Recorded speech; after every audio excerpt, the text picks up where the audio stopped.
Salut, aujourd'hui on va essayer de sauver cette lipo qui a eu un accident. En général je mets toujours deux sangles et j'attache le connecteur avec la sangle, mais là j'ai eu un atterrissage un peu brutal, donc ça s'est détaché, le connecteur est parti dans les hélices et donc voilà donc une lipo qui est pas vieille et que j'aimerais bien récupérer parce que ça coûte cher. Ce que j'ai fait, j'ai des vieilles lipos qui sont mortes, donc j'ai récupéré un connecteur comme celui-ci. Alors éventuellement ce que j'aurais pu faire, c'est souder fil à fil, mettre de la gaine thermo. Là ça aurait été tout à fait faisable. Là je vais essayer une solution un peu plus élégante. Je vais enlever les pinoches une à une et je vais mettre à la place ce connecteur. Alors je vais voir si c'est possible.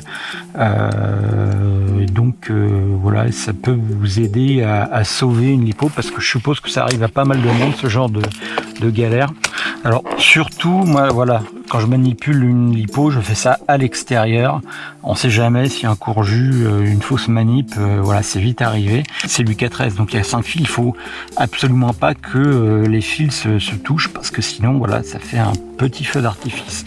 Alors déjà je vais commencer par enlever, j'appuie sur une espèce de petit téton là, j'appuie dessus et j'éjecte, voilà.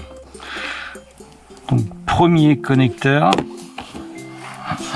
Alors je vais faire fil à fil pour éviter que voilà il y ait un contact entre deux. Alors j'ai essayé de faire dans le même sens, que je me gourre pas. Oui, donc là c'est là. Tac.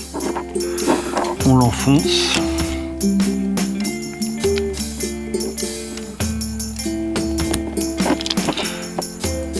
Et est-ce que ça tient? Ça a l'air de tenir, donc ouais, ça tient, ça bouge pas. Si ça tenait pas, oui, éventuellement je pourrais mettre de la glue, foutu pour foutu. Hop, donc je mets bien les fils dans le bon ordre avec la masse qui commence là, sachant qu'inverser les fils, si on inverse la masse et un rouge, ça ferait sûrement des étincelles. Bon bah apparemment ça se fait pas mal, hein. Donc là je vais récupérer celui-là. Donc là voilà, on va faire un peu de chirurgie.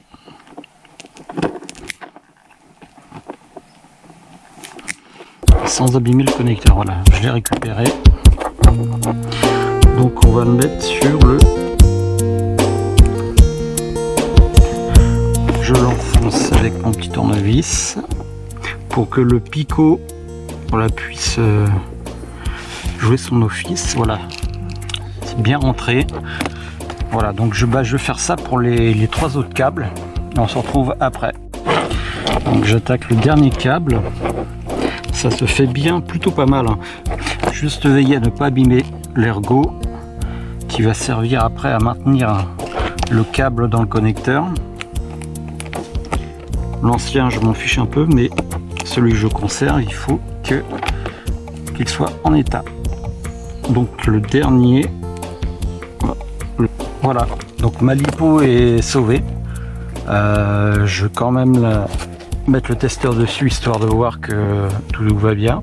Et j'ai gagné 25-30 € quoi. Donc voilà, quand vous avez une lipo qui est morte, alors bien sûr videz-la, mais n'oubliez pas de couper et ce connecteur, ça peut toujours servir. Et là ça m'a bien servi. Avec ça on va voir ce que ça dit.